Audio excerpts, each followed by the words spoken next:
what every Social Security disability applicant with Ehlers-Danlos syndrome needs to know about the 5-step sequential evaluation.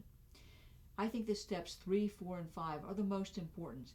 And at step 3, the Social Security Administration will be looking at several listings because there is no listing per se for Ehlers-Danlos syndrome.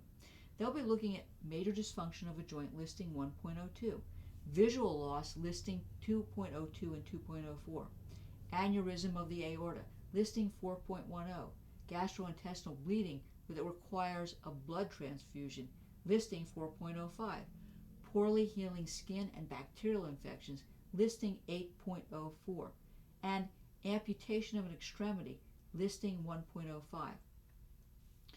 Unfortunately, the Social Security Administration has ruled that arthritic and connective tissue disease covered by the immune listings of 14.0 don't apply to Ehlers-Danlos because it's a genetic disorder, not an immune disorder.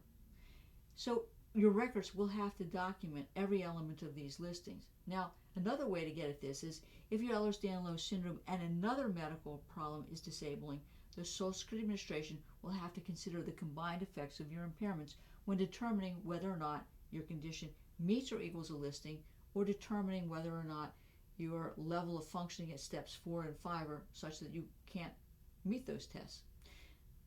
The tests at step 4 and 5 are medical and vocational in nature, and I will be frank with you, it's difficult to meet a listing. So the majority of these cases are going to be a product of steps 4 and 5. And at step 4 and 5, the first issue is, from a medical standpoint, what are your functional abilities? What's your residual functional capacity? It's crucial, in my opinion, that you have your doctor fill out a residual functional capacity form that will document what you're capable of doing. Because at steps 4 and 5, from a vocational standpoint, the issue is, because of those residual capacity issues, whether you can go back to the lightest physically demanding job you held in the 15 years before you became disabled, and whether or not there's other work that you can do in the national economy at step 5 in view of your age, education, skills, and your residual functional capacity.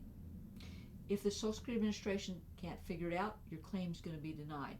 That's why I think having a completed residual functional capacity form is the key to getting your Social Security disability benefits. If your claim's been denied, call me today at 727-894-3188. We'll only have 60 days in which to file a request for a hearing or a request for reconsideration, so don't delay.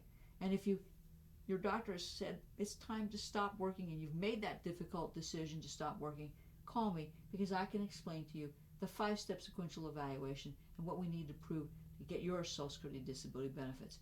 Make the call. Cavey Law.